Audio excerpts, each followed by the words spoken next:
18절부터 23절까지 말씀입니다. 요한일서 2장 18절부터 23절까지 말씀, 신약성경 389면에 있는 말씀입니다.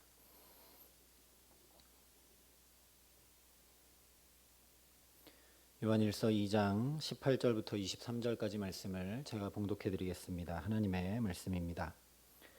아이들아, 지금은 마지막 때라. 적그리스도가 오리라는 말을 너희가 들은 것과 같이 지금도 많은 적그리스도가 일어났으니 그러므로 우리가 마지막 때인 줄 아노라. 그들이 우리에게서 나갔으나 우리에게 속하지 아니하였나니 만일 우리에게 속하였더라면 우리와 함께 거하였으려니와 그들이 나간 것은 다 우리에게 속하지 아니함을 나타내려 함이니라. 너희는 거룩하신 자에게서 기름 부음을 받고 모든 것을 아느니라. 내가 너희에게 쓰는 것은 너희가 진리를 알지 못하기 때문이 아니라 알기 때문이요 또 모든 거짓은 진리에서 나지 않기 때문이라. 거짓말하는 자가 누구냐? 예수께서 그리스도이심을 부인하는 자가 아니냐? 아버지와 아들을 부인하는 그가 적 그리스도니 아들을 부인하는 자에게는 또한 아버지가 없으되 아들을 시인하는 자에게는 아버지도 있느니라. 아멘. 오늘 요한 일서 말씀은 마지막 때와 적그리스도 이단에 관한 말씀을 우리에게 전해줍니다. 그런데 사도 요한이 이 이야기를 하고 있는 중요한 이유가 있습니다. 요한 일서를 처음 시작할 때부터 얘기했던 것처럼 우리가 주님을 눈으로 보고 귀로 듣고 손으로 만진 바 된 경험과 체험과 온전한 알므로 알아가야 하는데 그 주님을 이렇게 온전히 알고 그 주님 안에 거하고 그 주님을 뒤따라가는데 크게 방해되는 것 중에 하나가 뭐냐면 마지막 때와 이단, 적그리스도이기 때문에 오늘 이 말씀을 전하고 있는 것입니다. 세계 5대 종교 중에서 기독교만큼 이단과 사이비가 많은 종교도 없는 것 같습니다. 우리나라에 기독교 사이비 연구 전문가인 탕명환 소장님이 계신데 이 탕명환 소장님에 의하면 우리나라에만 자칭 하나님이 12명이고 자칭 예수님이 37명이나 된다고 합니다. 보통 제품들에는 소위 말하는 짝퉁이 별로 없지만 명품에는 짝퉁 투성이입니다. 진짜 진리는 그와 마찬가지로 모조품이 많이 따라다니는 법입니다. 기독교가 진짜 진리이기 때문에 사이비와 이단이 이렇게 많다라는 것이죠. 그런데 오늘 18절 말씀대로 그런 이단과 사이비와 적그리스도가 많이 나타나는 그때가 곧 마지막 때라고 이야기를 합니다. 물론 드러나는 그 이단과 사이비들을 통해 마지막 때를 우리가 알 수도 있겠지만 마지막 때가 무엇이냐? 2장 8절 끝에 어두움이 지나가고 참 빛이 벌써 비춘다라고 말씀을 했는데 바로 이것이 마지막 때입니다. 참 빛이 벌써 비추기 때문에 어두움이 물러가는 그때가 마지막 때입니다. 그래서 우리 기독교에서 마지막 때라고 하는 건 완전히 다 없어져 버리는 걸 이야기하는 것이 아닙니다. 빛이 비춰오면 서서히 어둠이 물러가고 완전히 밝아지게 되는 것과 같이 기독교가 말하는 마지막 때는 완전히 없어진다, 이제 끝장이다 이런 것이 아니라 더 새로운 것, 더 영원한 것, 더 온전한 것을 향한 하나의 과정이 바로 기독교의 마지막 때, 소위 말하는 말세입니다. 그래서 우리는 늘 이렇게 더 새로워지는 과정 속에 있기 때문에 사실 우리가 늘 말세를 살아가고 있는 것입니다. 요한복음에 의하면 참빛 곧 세상에 와서 비추는 빛이 있었다 말씀했는데 그 빛은 곧 예수님입니다. 그러니 다시 얘기하면 예수님께서 이 세상에 오신 바로 그때부터 옛 시대가 지나가고 새 시대가 밝아오는 말세가 마지막 때가 시작이 된 것입니다. 그리고 이 마지막 때는 예수님의 죽음과 부활 그리고 오순절에 임하신 성령을 통해 더 구체적으로 나타났습니다.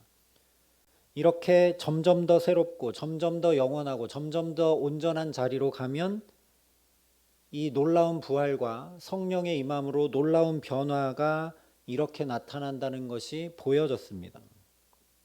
그래서 예수님께서 처음 복음을 전하시기 위해 사람들 앞에 공생애로 사역을 시작하며 드러내셨을 때 하신 첫 말씀이 회개하라 천국이 가까이 왔느니라 였습니다. 천국이 가까이 오기 시작하는 것을 깨달아 알고 느끼는 그 순간부터가 바로 말세입니다. 회개하라 천국이 가까이 왔다. 눈을 뜨고 봐라. 천국이 오고 있다. 그러니 회개하라 라는 말씀이죠. 그렇기 때문에 이 마지막 때는 우리에게 비상시기입니다. 위기이고 긴장의 시간입니다. 왜냐하면 양자택일을 해야 되는 시간이기 때문입니다. 천국이 가까이 왔느니라 말씀하셨던 것처럼 임해오는 하나님 나라를 내가 택할 것인가 아니면 세상 나라를 택할 것인가. 점점 이제 참빛이 비쳐와서 거두어져 가는 사라져가는 어둠, 결국 없어져 갈 육신의 정욕과 안목의 정욕과 이생의 자랑에 내 삶을 다 맡길 건가 아니면 다가오고 있는 이 영원한 축복에 내 삶을 맡길 것인가. 크고 넓은 길을 갈 것인가 아니면 좁은 길을 갈 것인가. 진리를 붙들 것인가 아닌가 선택을 해야 되는 때가 바로 마지막 때 말세입니다. 그러니 회개하라는 것입니다. 회개하라는 것은 선택과 결정을 바로 하라는 말씀이기도 합니다. 하나님의 나라가 가까이 오니 바르게 선택하고 바르게 결정하라는 것이 회개하라는 것의 중요한 의미죠. 그런데 이렇게 하나님 나라가 점점점 임해올 때 그 위기와 긴장이 펼쳐지는 그 때를 이용해서 이단과 사이비가 극성을 부립니다. 그래서 분명하게 18절에 말씀합니다. 아이들아 지금은 마지막 때라. 고삐를 다시 단단히 붙잡으라는 말씀입니다. 여기 아이들이라고 한 것은 우리 모두를 향한 것임을 이미 지난 시간에 살펴보았습니다. 우리 모두에게 지금은 마지막 때다라는 말씀이죠. 그런데 우리는 실제로는 말세를 잘 살지 않습니다. 어제가 오늘인 것 같고 오늘이 내일인 것 같은 그런 삶을 그냥 살아갑니다. 하루하루가 주께서 내게 은총을 내려주지 않으시면 눈뜰 수도 호흡할 수도 없는, 그러니 사실은 정말 긴박하고, 그래서 정말 어쩌면 오늘 저와 여러분이 여기 모여 예배하는 이것도 너무나 은혜가 넘치는 일인데 그냥 살아갑니다. 그래서 어느 순간 나도 진리 편을 택하고 진리를 붙들고 사는 것이 아니라 세상의 가치와 세상의 논리를 붙잡으며 살아갈 때가 많습니다. 조금 이따 더 자세히 살펴보겠지만 오늘 요한일서가 말하는 적그리스도 이단이 바로 이런 것입니다. 그런데 우리는 다른 이단들, 다른 사이비들만 손가락질하며 살아가고 있습니다. 오늘 22절이 분명하게 이렇게 말씀을 합니다. 거짓말하는 자가 누구냐? 예수께서 그리스도이심을 부인하는 자가 아니냐? 아버지와 아들을 부인하는 그가 적그리스도다 라고 말씀을 합니다. 그리스도의 뜻이 무엇입니까? 우리가 다 잘 알고 있듯이 예수는 구세주시다 라는 뜻입니다. 예수가 구세주시다. 예수만이 구세주시다. 그러니 나는 예수를 믿지 않는다고 하는 것만 그리스도이심을 부인하는 것이 아니라는 것입니다. 그리스도이심을 부인한다라는 것은 그냥 나는 예수 안 믿습니다 하는 게 부인하는 게 아니라는 얘기죠. 베드로처럼 욕하고 저주해야만 부인하는 것이 아닙니다. 우리가 하루를 살면서 때로는 돈이, 때로는 명예가, 때로는 가족이, 때로는 친구들이, 때로는 나 자신이 구원자인 것처럼 살 때가 얼마나 많냐라는 것이죠. 오직 예수만 그리스도, 예수만 구세주, 예수만 구원자이신데 우리가 실제로는 예수가 구원자임을 인정하고 그 구원자 예수를 갈망하고 사는 것이 아니라 다른 수많은 것들을 의지하고 갈망하며 살아갑니다. 그렇게 사는 순간이 바로 예수께서 그리스도, 나의 구원자 되심을 나도 모르게 부인하고 있는 것이기 때문에 다른 사람이 아니라 우리가 소위 말하는 이단 사이비가 아니라 바로 내가 거짓말하는 자, 적그리스도가 된다라는 것이죠. 나도 모르게 참 진리를 붙잡고 있으면서도 가짜에 속으면서 살아간다는 것입니다. 그래서 정말 정신이 번쩍 들도록 아주 강하게 말씀하고 있습니다. 아이들아, 지금은 마지막 때라. 정말 진리를 택해야 할 때다. 정말 예수가 구세주이심을 고백하며 살아야 할 때다. 세상으로부터 오는 것들을 의지하고 그것들을 믿고 따라가기만 하면 하나님의 사랑이 그 안에 거할 수 없다. 영원히 거하려면 하나님의 뜻을 행해야 한다. 그렇게 살아야 하는 지금이 바로 마지막 때이다 라고 강하게 말씀하고 있는 것입니다. 제 학창시절을 되돌아보면 이런 경우들이 종종 있었습니다. 새 학기가 시작되거나 하면 문제집을 새로 사기도 하고 또 열심히 공부하려고 학원에 등록을 하기도 하죠. 그래서 부모님께 학생이니까 문제집 사달라고 돈을 요청하고 학원 보내달라고 돈을 요청합니다. 그런데 이렇게 자녀가 결심하고 공부 좀 잘해보겠다고 하는데 뒷받침해주지 않을 부모가 없죠. 그래서 새 문제집을 사고 학원도 등록하면 왠지 공부를 잘할 것 같은 마음이 충만해집니다. 그러나 그렇게 새로 문제집을 사고 학원도 등록을 했다고 공부를 잘하게 되는 것은 아니죠. 그 결심이 얼마나 지속되는가, 그 문제집을 얼마나 열심히 풀고 학원에 다니면서 얼마나 열심히 공부하며 노력을 기울이느냐에 따라 결과는 달라지게 마련입니다.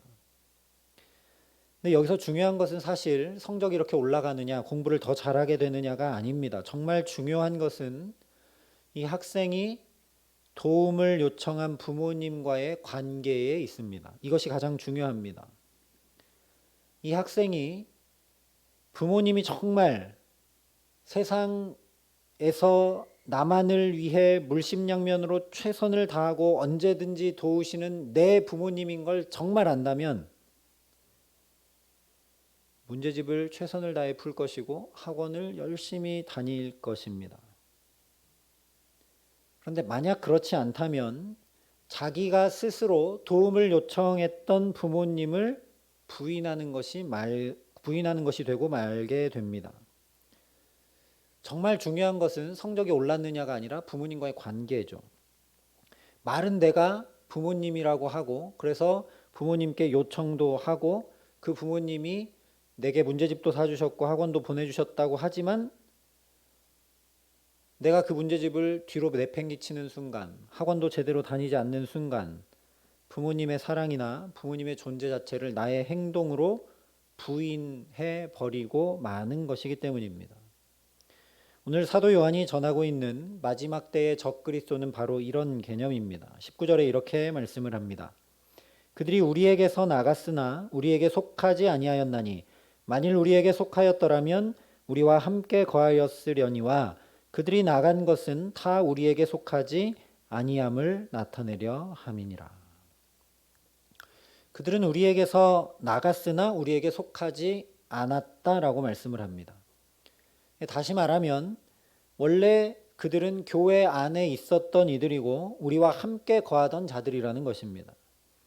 그래서 겉으로 볼 때는 주님을 시인하는 것처럼 보입니다. 그러나 그들은 결국 예수께서 그리스도이심을, 예수만이 구원자이심을 부인한다라는 겁니다. 학생의 말로는 부모님이 학원도 보내주셨고 문제집도 사주셨고 뒷바라지도 해주셨음이 틀림없지만 그의 행동을 보면 부모님의 존재 자체를 자기 스스로 부인하는 것과 똑같은 것입니다. 그러니 주의 몸된 교회에 함께 거하면서 주님을 믿는다고 예수를 주로 고백한다고 하지만 그 삶에서 결국 예수가 그리스도임을 부인하게 되는 것이 적그리스도요 이단이라는 말씀입니다. 지금 사도 요한이 이 서신을 쓰고 있던 때에 특별히 영지주의라는 이단이 나타나 복음을 흐렸습니다. 이 영지주의자들은 몇 차례 말씀을 드렸지만 특별히 뭘 중요시 여겼냐면 아주 특별한 깨달음과 특별하고 신비한 체험을 아주 강조했습니다. 그래야 구원을 얻는다고 이야기했습니다. 모든 이단이 그렇지만 이 단은 끝이 다르다는 뜻이죠. 거의 똑같은 것 같은데 끝이 다르다는 겁니다. 그래서 모든 이단은 다 구원론이 틀립니다. 영지주의도 그랬다는 것이죠. 이 세상의 것은 다 저급한 것이고 영만이 가장 고귀한 것이다. 그러니 예수님이 육체로 왔을 리가 없다. 예수님이 어떻게 그 순결한 분이 십자가를 지고 돌아가시냐. 그건 말이 안 된다. 그건 다 그냥 가짜다. 라고 이야기했던 것입니다. 예수 그리스도를 주로 고백하지 않는 것이죠. 특별히 어떤 특별한 깨달음, 자기들만 갖고 있는 특별한 신비 체험만 강조하다 보니까 이것만 있으면 되니까 삶과 윤리나 도덕이 없고 이 현실의 생활마저도 다 등한시했습니다. 그런 사람들이었으니 사도 요한이 적고 있는 대로 결국 그들은 교회 안에 있지 못하고 스스로 이단임을 나타내면서 교회를 떠났습니다. 그래서 오늘 말씀은 물론 우리가 흔히 말하는 이단, 사이비, 적그리스도를 잘 분별해내라는 데에도 초점이 있는 말씀이지만 그보다 더 자칫 꼬리만 살짝 다른 것들에 미혹되지 않도록 주의하라는 말씀입니다. 그것은 사도 요한의 시대에 외부에서 영지주의자들처럼 거짓 진리로 교회 안에 있는 자들을 흔들어 놓고 잘못된 복음을 전하는 이들일 수도 있지만 바로 내 안에 예수를 주로 제대로 고백하며 살아가지 못하는 모습이기도 하다라는 것입니다. 그러니 사도 요한이 이 서신을 적고 있는 목적은 분명합니다. 진리를 붙잡고 흔들리지 말라는 것이죠. 잘 분별하라는 것입니다. 외부에 있는 것도 잘 분별하지만 내 안에 있는 것도 잘 분별하라는 겁니다. 내 안에 있는 마음 중심도 진리를 붙들고 흔들리지 않을 수 있도록 하라는 것입니다. 그래서 계속 강조하는 겁니다. 이 진리를 붙들고 흔들리지 않으려면, 잘 분별하려면 예수님을 눈으로 보고 귀로 듣고 손으로 만짐받은 것과 같이 분명한 진리 안에, 확실한 진리 안에 거해야 된다는 것이죠.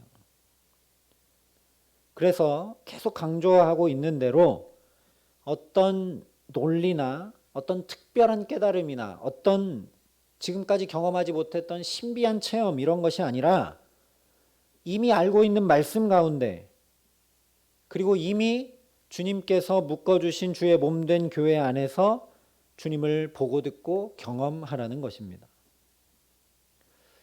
우리가 잘 알고 있듯이 교회는 주님의 몸입니다. 주를 머리로 하고 우리는 지체가 된 몸이라고 했습니다. 그러니 주님을 우리가 어떻게 보고 듣고 경험하겠습니까? 교회 안에서 성도들과 함께 신앙생활을 해나가지 않으면 주님을 보고 듣고 경험할 수가 없는 것이죠. 사도 요한이 얘기하는 건 신비주의적인 것이 전혀 아닙니다. 자기는 예수님과 실제 밥도 먹고 잠도 자고 살아서 보고 듣고 경험했다라는 것이 아닙니다. 너희도 가능하다라는 이야기를 전하고 있는 것입니다. 자기만 하고 다른 사람들은 못할 거라면 이 서신을 쓸 이유가 없겠죠. 주님의 몸된 교회 안에서 그 주님을 만나고 그 주님을 보고 그 주님을 듣고 경험하라는 것입니다. 그러려면 어떻게 해야 하는가? 당연하게도 첫째로 교회 안에 거하라는 겁니다. 19절에 그들이 우리에게서 나갔으나 우리에게 속하지 아니하였나니 만일 우리에게 속하였더라면 우리와 함께 거하였으려니와 그들이 나간 것은 다 우리에게 속하지 아니함을 나타내려 함이니라 말씀합니다. 여기 우리라는 단어만 무려 5번이나 한 절에 반복해서 사용을 하고 있습니다. 우리라는 말은 당연히 교회를 가리키는 것이고 예수 그리스도를 주로 고백하는 사람들의 모임을 지칭하는 말입니다. 지금 사도 요한이 전해주는 것처럼 예수를 주로 고백하는 사람들, 그리스도의 말씀을 굳게 붙잡고 서로 안에서 주를 보고 주의 말씀을 듣고 그리스도를 나의 구주로 고백하며 그 손을 붙잡고 의지하는 사람들, 예수 그리스도를 그렇게 경험한 사람들 가운데 내가 있게 되면 영지주의자들이 그랬던 것처럼 이 영과 육이 분리되어서 이렇고 저렇고 하는 것들에 미혹되지 않는다라는 것입니다. 간단히 얘기하면 내가 이런 것들을 잘 분별하고 내가 그 진리 안에 확실히 거할 힘과 능력과 지혜가 없으면 주께서 세우신 주의 몸된 교회 안에 잘 있고 교회의 가르침을 잘 따르기만 해도 미혹되지 않는다라는 것이죠. 요즘도 우리가 잘 아는 신천지와 같은 그런 이단에 미혹되는 경우들을 보면 성경 공부하러 가자고 미혹을 합니다. 말씀은 교회에서 들어야 되는데 다른 데 가서 또 들으려고 하다가 미혹됩니다. 이것이 교회만이라는, 우리 안에서만이라는 독선을 고집하려고 하는 말씀이 아니라 주님이 세우신 몸된 교회가 그만큼 중요하다라는 것입니다. 정말 교회 안에 거하는 것이 매우 매우 중요한 것입니다. 우리는 그냥 와서 예배드리고 함께 봉사하고 찬양하고 기도하고 하는 것 같지만 성경의 말씀을 통해 분명히 확인하는 것은 우리가 이렇게 함께 모여 예배드리고 신앙생활하는 것이 곧 주님을 머리로 하는 각 사람이 지체된 교회가 되는 일입니다. 그것이 예수님이 말씀하셨던 주님이 내 안에 내가 주님 안에 거하는 가장 확실한 일입니다. 아무리 신앙의 체험이 많아도 아무리 특별한 깨달음이 있는 것 같아도 교회 안에 거하면서 오늘 또 새 은혜를 받지 않으면 오늘을 아무 소용없이 살 수밖에 없는 것이 바로 우리의 믿음입니다. 그러니 주님의 몸된 교회 안에서 늘 진리의 말씀을 듣고 성도의 교제 가운데 주님을 더 알아가고 경험하는 것이 너무너무나 중요합니다. 또한 철이 철을 날카롭게 하는 것처럼 숯이 숯을 더 뜨겁게 하는 것처럼 그리스도를 주로 고백하는 성도들이 서로 독려하고 격려하며 함께 주를 알아가는 것이 매우 중요하다라는 것이죠. 물론 오늘날도 그렇지만 교회 안에 있다가 지금 여기 사도 요한이 얘기하는 것처럼 교회 밖으로 나가게 되는 여러 가지 이유들 중에 하나는 교회에서 힘들어서, 교회에서 상처받아서가 거의 다입니다. 하나님의 진리는 이런 것인데 왜 교회는 그런 모습이 안 돼 있는가 때문에 다른 데 가서 그런 이상적인 모습을 만날 수 있을까 하여 미혹되는 경우들이 참 많이 있습니다. 그런데 성경의 말씀이 분명하게 비유하고 있는 것처럼 예수를 머리로 하고 우리는 몸입니다. 지체입니다. 그런데 우리 몸도 때로 아플 때가 있고 때로 어떤 부분은 연약한 데가 있습니다. 성경이 얘기하고 있듯이 그런데 우리 몸의 가장 연약한 지체가 가장 귀한 지체입니다. 여러분 만약에 심장이 이렇게 밖으로 튀어나와 있다면 어떻게 될까요? 어디 부딪히기라도 하거나 어디 긁히기라도 하면 큰일 나겠죠. 그렇게 약한 존재는 그래서 안에 들어가 있고 보호를 받고 있습니다. 교회에서도 똑같다라는 것이죠. 가장 연약한 지체가 가장 귀한 지체인 것을 알라고 성경이 분명히 얘기합니다. 그런 진리 안에 내가 거하지 않으면 그냥 인간적인 모임이 될 것이고 세상 모임보다 오히려 교회에서 시험될 일이 훨씬 더 많아질 수밖에 없을 것입니다. 주님의 몸된 교회 안에 그렇게 거하지 않으면 우리도 미혹될 수밖에 없다라는 것이 바로 오늘 말씀입니다. 영지주의자들이 그랬다라는 것이죠. 교회가 이래서 되겠는가? 더 특별한 진리가 있어야 되고 더 특별한 체험 가운데 이것과는 전혀 다른 어떤 모습을 보여야 되지 않겠느냐? 그러니 이 땅의 삶은 필요 없다. 이런 모습은 다 필요 없다. 너희들은 모르는 아주 특별하고 아주 특별한 지식과 깨달음과 경험 가운데로 올라가야 된다라고 주장했던 게 영지주의입니다. 사도 요한은 전혀 그렇지 않다라고 오늘 말씀합니다. 정확히 분별해라. 진리 안에 거해라. 지금은 마지막 때다. 끝이 어떻게 다른지 분명히 구별해라. 예수님만이 구원이시다 라고 분명히 선포하고 있는 것입니다. 그래서 두 번째로 미혹되지 않고 진리 안에 거하고 주님을 정말 눈으로 보고 귀로 듣고 손으로 만진 바 된 그런 진리 안에 분명한 복음 안에 거하려면 예수를 그리스도로, 예수를 주로 시인하라고 말씀합니다. 22절과 23절 말씀입니다. 거짓말하는 자가 누구냐? 예수께서 그리스도이심을 부인하는 자가 아니냐? 아버지와 아들을 부인하는 그가 적 그리스도니 아들을 부인하는 자에게는 또한 아버지가 없으되 아들을 시인하는 자에게는 아버지도 있느니라. 우리가 통상 생각하고 있듯이 적 그리스도 하면 교회를 막 핍박하고 성도들을 못 살게 굴고 그런 것들이 적 그리스도인 것처럼 느껴집니다. 그런데 사도 요한은 그런 얘기는 하지 않습니다. 적 그리스도가 누구냐? 예수께서 그리스도이심을 부인하는 자가 적 그리스도다라고 이야기합니다. 그런데 여기서 사도 요한이 예수가 그리스도이심을 부인하는 자와 예수가 그리스도임을 시인하는 자를 대비해서 얘기합니다.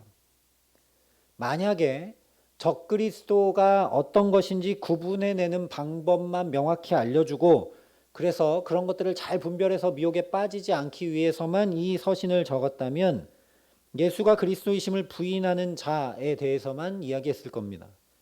그런데 사도 요한은 분명하게 예수 그리스도를 주로 시인하는 자와 더불어 이야기하고 있습니다. 다시 얘기하면 오늘 이 말씀의 목적은 우리로 하여금 예수를 주로, 예수를 그리스도로 온전히 고백하게 하는데 그 목적이 있다는 것을 알게 됩니다. 우리가 예수를 그리스도로 참 인간이시고 참 하나님으로 고백하지 않는 한 우리 역시 똑같이 적그리스도의 자리에 서게 된다는 것을 이야기하는 것입니다. 당시의 영지주의자들이 대표적으로 그랬다라는 것이죠. 말로는 예수가 신이다, 하나님이다 라고 하면서 결국 자기들의 신비 체험이나 영과 육을 완전히 나누어 놓은 논리에 맞지 않으면 믿지 않는 자기들이 기준되어 버린 그런 것들이 바로 적그리스도라고 사도 요한이 이야기하고 있는 것입니다.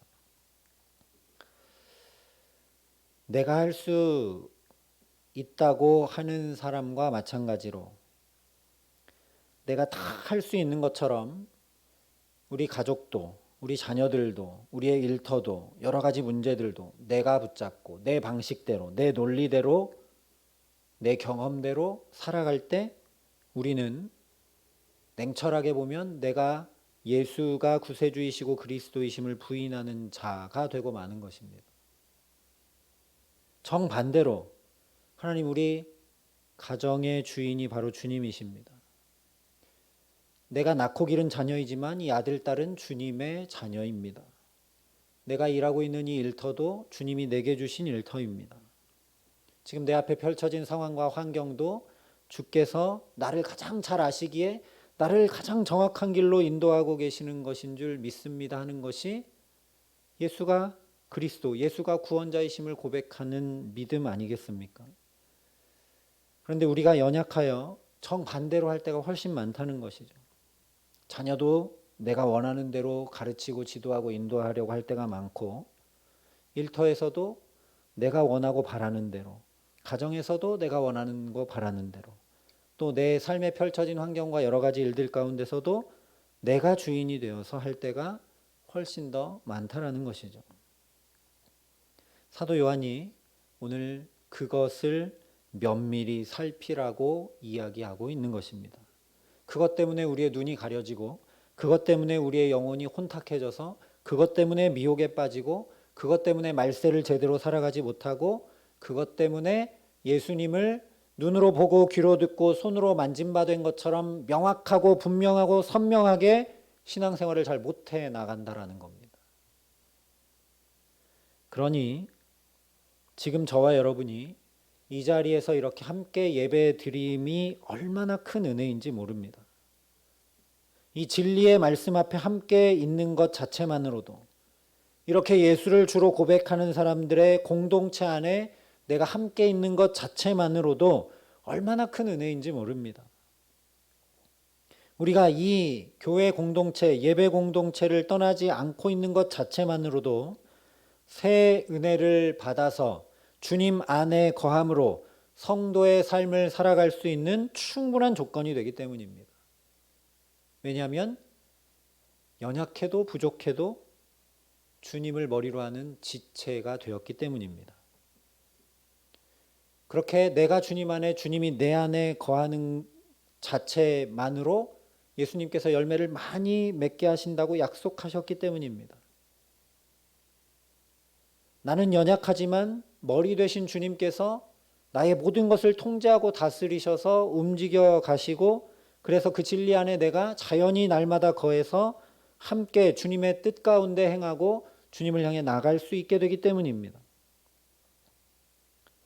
이것에 더해서 우리 삶의 모든 자리에서도 예수를 주로 고백하게 하는 은혜를 가득 넘치게 하시기를 소망합니다.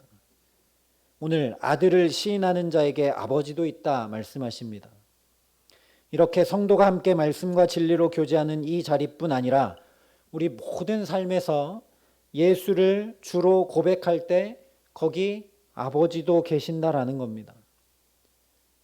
하나님 아버지께서 내 삶에 함께 거하시는 그 은총이 역사한다는 말씀입니다. 그러니 내가 할 수 없고 주님이 하실 수 있습니다. 예수님이 나의 구원자십니다. 예수님이 나의 주인 되십니다. 이 한마디 분명한 진리를 끊임없이 순간마다 고백하고 나아가는 저와 여러분 되게 하시기를 간절히 소망합니다. 사실 그리스도인의 의미는 다른 것이 아니라 이것이죠. 예수를 주로 고백하는 사람들.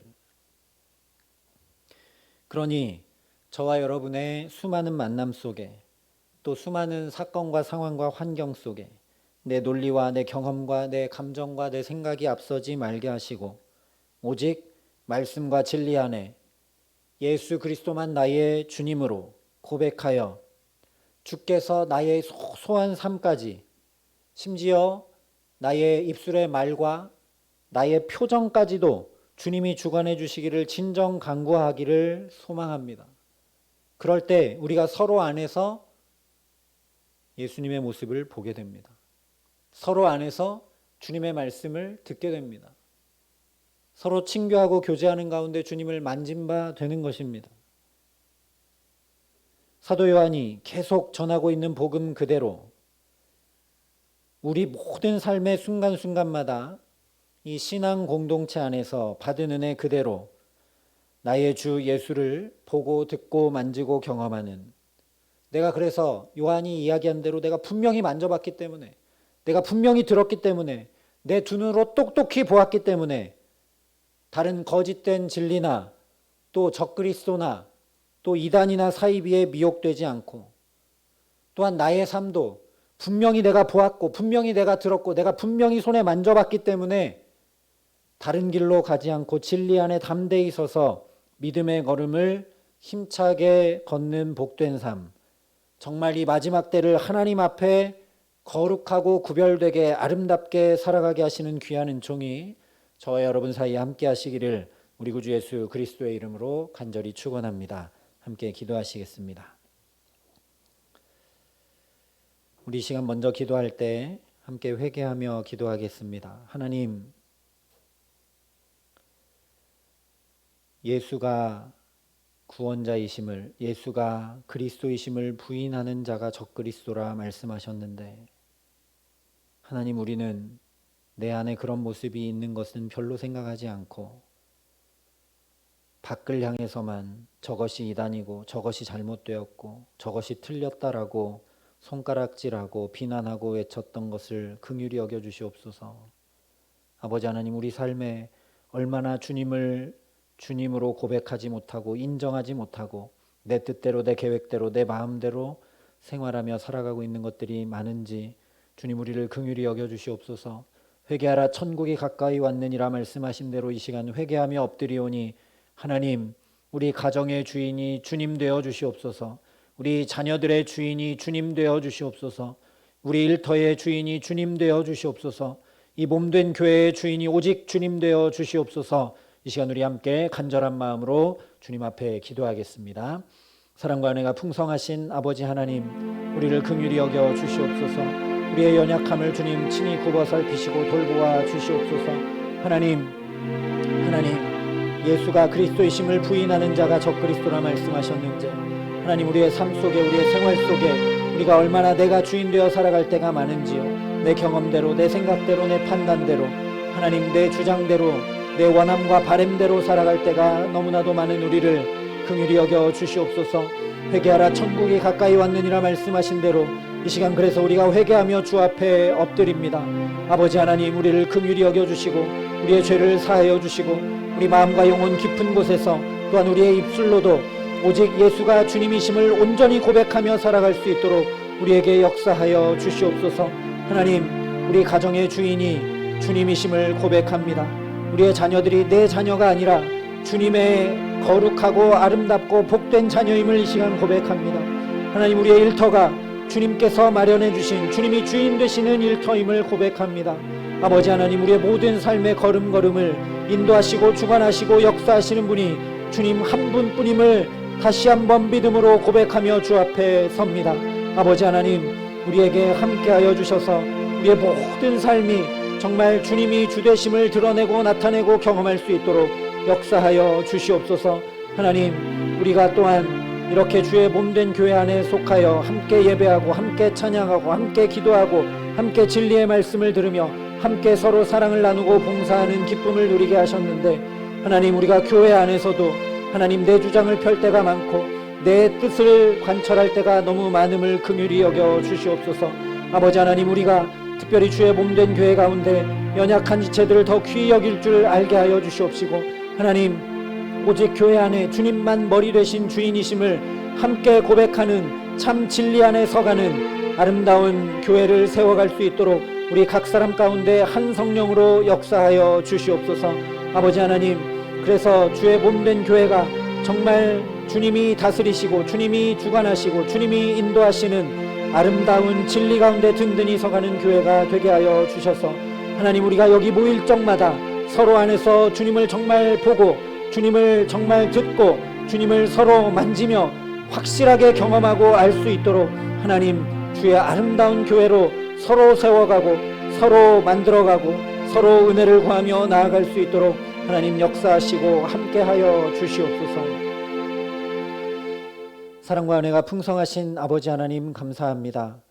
오늘도 주의 진리의 말씀을 듣게 하시고 우리의 마음과 영혼을 일깨워 주심을 감사합니다.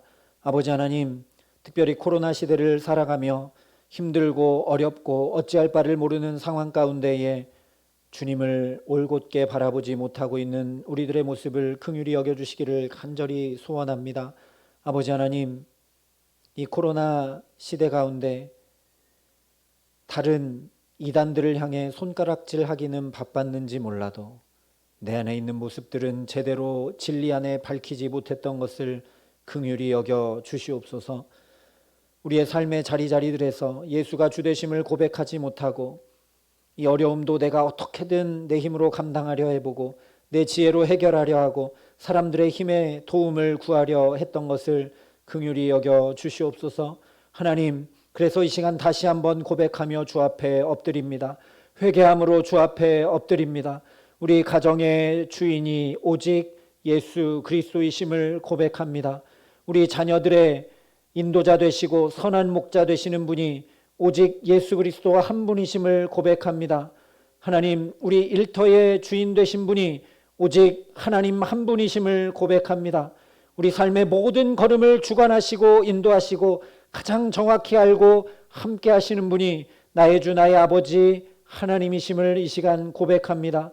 아버지 하나님, 우리의 이 믿음의 고백 가운데 함께하여 주셔서 우리의 가정, 우리의 자녀, 우리의 일터, 이 주의 몸된 교회, 우리의 모든 삶의 자리자리들 가운데 하나님 주의 구원을 보게 하셔서 우리가 정말 눈으로 주님을 뵙고 귀로 주님을 듣고 손으로 만짐바된, 정말 내가 분명히 보고 듣고 만져보았기 때문에 흔들리지 않는 믿음 가운데 살아갈 수 있도록 우리에게 역사하시고 함께하여 주시옵소서. 하나님, 특별히 주의 몸된 교회 가운데 우리가 더욱 아름다운 성도로 성장해 나가고 변화되어져 나가기를 주 앞에 간절히 간구합니다. 아버지 하나님, 우리 몸에 주의 생명을 불어넣으셔서 하나님 연약하고 또 때로 아픈 곳이 우리 몸에 있는 주의 생명의 힘으로 낫고 온전해지는 것들을 우리가 경험하며 살아갑니다. 아버지 하나님, 주의 몸된 교회에 연약한 우리들이 모여 있기에 하나님 부족한 것들이 드러날 때도 있고 하나님 힘겨울 때도 있으나 주의 성령의 생명의 능력이 우리를 치유하여 주시고 연약한 지체들을 더욱 서로 귀히 여길 줄 알게 하여 주셔서 주를 머리로 하고 우리 각 사람은 지체된 주님의 몸된 교회가 더욱 아름답고 든든하게 세워져 갈 수 있도록 우리에게 은총을 더하여 주시옵소서. 하나님, 그래서 내 힘으로 내 지혜로 내 의지로 내 능력으로 미혹되지 않고 진리 안에 굳건히 서서 오직 주님만 주님됨을 고백하며 살아갈 수 없사오니 우리 주의 몸된 아름다운 사랑의 교회 안에서 우리가 서로 만나 교제하고 함께 주님을 높여 찬양하며 주의 진리의 말씀을 듣는 가운데 주님의 분명한 음성을 우리가 확실히 듣게 하시고 우리의 서로의 모습 가운데 아름다운 주님의 모습을 분명히 보게 하시며 우리 서로 믿음과 사랑의 교제를 나누는 가운데 주님을 만짐바되는 분명한 믿음에 설 수 있도록 주의 몸된 교회 가운데 충만히 임재하시고 역사하시며 함께하여 주시옵소서. 이 주의 몸된 교회 가운데 우리가 있음을 감사하며 살아갈 수 있도록 우리 안에 감사가 넘쳐나게 하시고 하나님, 오늘도 예배함이 오늘도 함께 모일 수 있음이 오늘도 예수를 주로 한 입술로 함께 고백할 수 있음이 무한한 감사가 될 수 있도록 우리에게 성령으로 함께 하시며 붙들어 주시옵소서.